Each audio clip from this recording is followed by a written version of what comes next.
निस्वार्थ हो। काय बात के निस्वार्थ हो भैया? कृष्ण तो परम स्वार्थी हैं, गोपियां परम स्वार्थी हैं। तत्सुखे सुखित्वम, इसका मतलब क्या? गोपियां निस्वार्थ हैं। उन्हीं गोपियों के विषय में लिखा गया, कामाद गोप्या भयाद कंसो। और गोपियों के स्वार्थ कौन है? श्री कृष्ण ही गोपियों के स्वार्थ है, क्योंकि श्री कृष्ण विराट है, विशाल है, परमानंद है।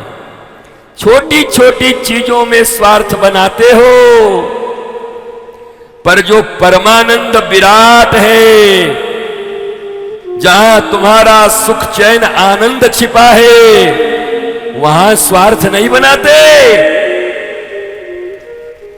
हम दो हमारे दो में स्वार्थ बनाते हो।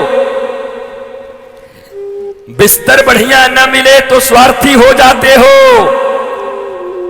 एक टाइम भोजन न मिले बढ़िया तो स्वार्थी हो जाते हो।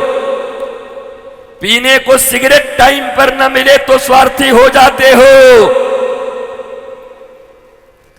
और संत महात्मा गुरु और भगवान के पास बैठकर कहते हैं, मैं निस्वार्थ हूं। तुम्हारी भाषा बुरी है, और शायद अहंकार ने तुम्हारे मति पर इतना प्रभाव डाल दिया है कि भगवत विशुद्ध ज्ञान तुम्हारे बस में नहीं है। इस जन्म में विशुद्ध भगवत ज्ञान केवल और केवल सूरदास की भाव से ही प्रकट हो सकते हैं। मौसम कौन कुटिल खल का, कुटिल भी मैं, खल भी मैं, कामी भी मैं, तो स्वार्थी तुम्हारा बाप। तुम स्वार्थी नहीं हुए। हमारा कोई स्वार्थ नहीं है, हम तो बस आ गए, सामाजिक आदमी हैं, सोशल वर्कर हैं, यहां पर सोशल वर्क करने के लिए। भैया अपना पहला अपना वर्क कर लो ठीक से। जन्म लिए हो, अपना तो वर्क कर लो।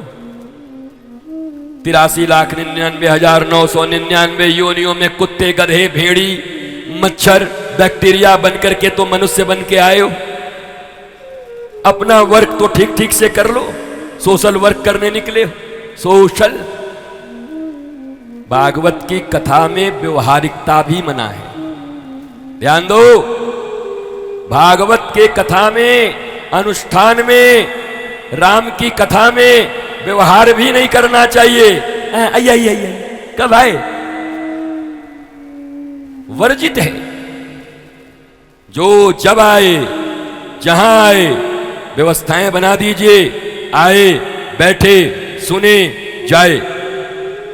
तुम्हारे घर में जब तुम पार्टी देना, तुम्हारे घर में जब तुम देना, ड्रिंकिंग कराना या जो कराना, तब व्यवहार करना। ये भागवत व्यवहार का जगह नहीं है। धर्मं भजस्व सततं त्यज्य लोक धर्मान् सेवस्य साधु पुरुषान् जहि काम तृष्णाम् अन्यस्य दोष गुण चिंतन मासु मुक्तवा सेवा कथा रस महो नितराम पिबत्वम्। यहां सबसे बड़ी सेवा क्या है? सेवा कथा रस महो नितराम पिबत्वम्।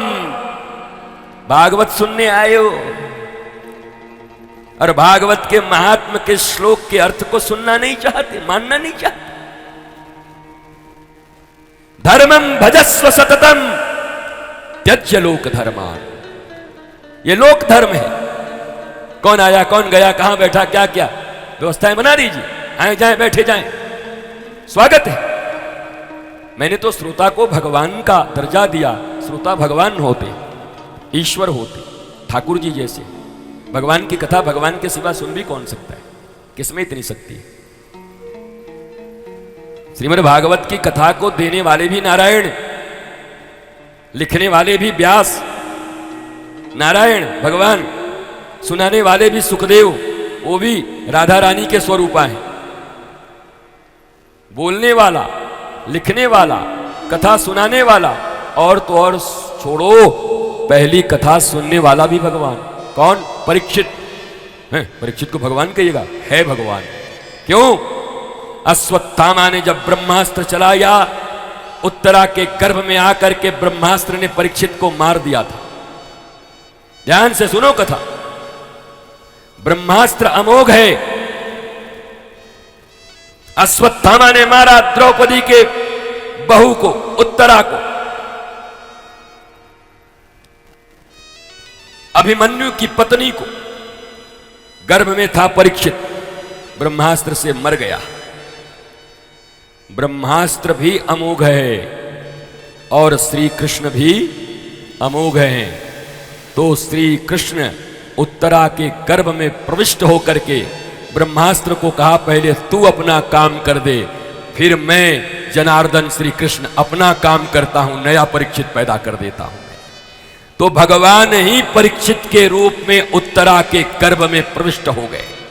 अब बताओ, भागवत कहने वाला, बताने वाला भी भगवान, भागवत लिखने वाला भी भगवान, भागवत कहने सुनाने वाला भी सुखदेव जी भी राधा रानी स्वरूपा, और भागवत के श्रोता जिनको 7 दिन में मरने का बहाना बताया गया है, वो परीक्षित भी साक्षात श्री कृष्ण ही हैं जो उत्तरा के गर्भ में प्रविष्ट कर गए थे। भागवत की कथा भगवान के सिवा सुना भी कौन सकता है और सुन भी कौन सकता है?